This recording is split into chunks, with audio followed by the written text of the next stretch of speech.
Mbote mbote bandeko, kolinga mwasi po na mbongo te papa.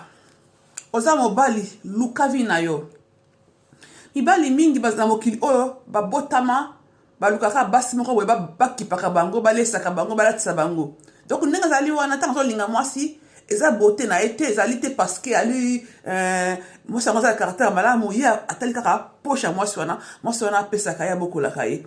O ya eli kaka kolinga kaka intérêt la sima baninga. Soko oza na ngote akolinga ote. Papa, yebaki na la vie. Biso ba noir, biso ba linga la faune. Ne ba te biso mobali, aza mobali. Ata za nango moke, ata même na kapusu. Oui, vous m'écoutez bongo ke oza la sima ya mwasi. Mobali boko la mwasi na mbongo ya pusu, a mobali ya solo. Oui, aza mobali capable. Mais mobali na basi pa na mbongo, aza mobalité. Aza mobalité. Pe azana ka valeur jamais na mokili. Atola tikitoko on a valeur te parce que olandaka mbongo ya mwasi. Mbongo mwasi ezaka li babe. Ezaka li babe. Oyoki, ta mama na ya botio atuna mokili amoni ke na boti mona mobali bi papa nanga akundanga lobi akomela nga cercueil azana esengo. Po ebi ko za mobali ozana makasi moko batia na nzambe. Okiko bisalisa okipe kosunga libota na yo. Mais yo moni sikoyo ke yo sunga libota na yo, yo ko vendre la fauteuil na télévision télécommande ya mwasi. Mwasi yango zela kale saka yo, ale saka yo, akele dukele rombongo. Mais ki mobali na yo ezali wapi? En plus de ça, ezali babi moko ya kosakana te, et donc li babi na mokili o et ali mbongo ya mwasi.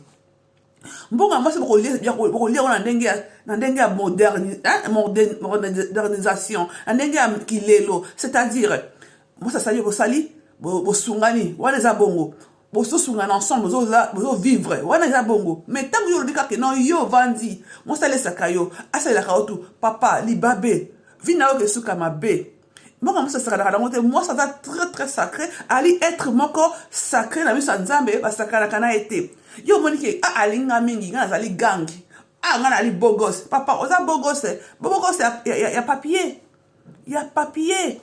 hein mobali ya solo abengi mobali penza na ndenge na biso mona kala ki mobali na ndenge na bamboka na biso tozalaka ne ba teya biso na mokili ba mama na biso mobali ya chef de famille ata ndenge nini ata mosa le cœur à salaire c'est le côté mais eboki ka yo bimaka na tongo o lukaka pe bimaka pe moi yo contribuer pour mokili o bozui et pour la rater bon na lelo o masa mobali ki paso so bongote mais ata ndenge ni papa bima na tongo mais makata moke o tia mona ta famille na yo o contribuer pour que ça na valeur ce qui te li babe kolata o mais papa o suka mabe linga mwasi na bolingo ya nzambe tika lokoso ya mbongo tika ko profiter na baninga za malamu te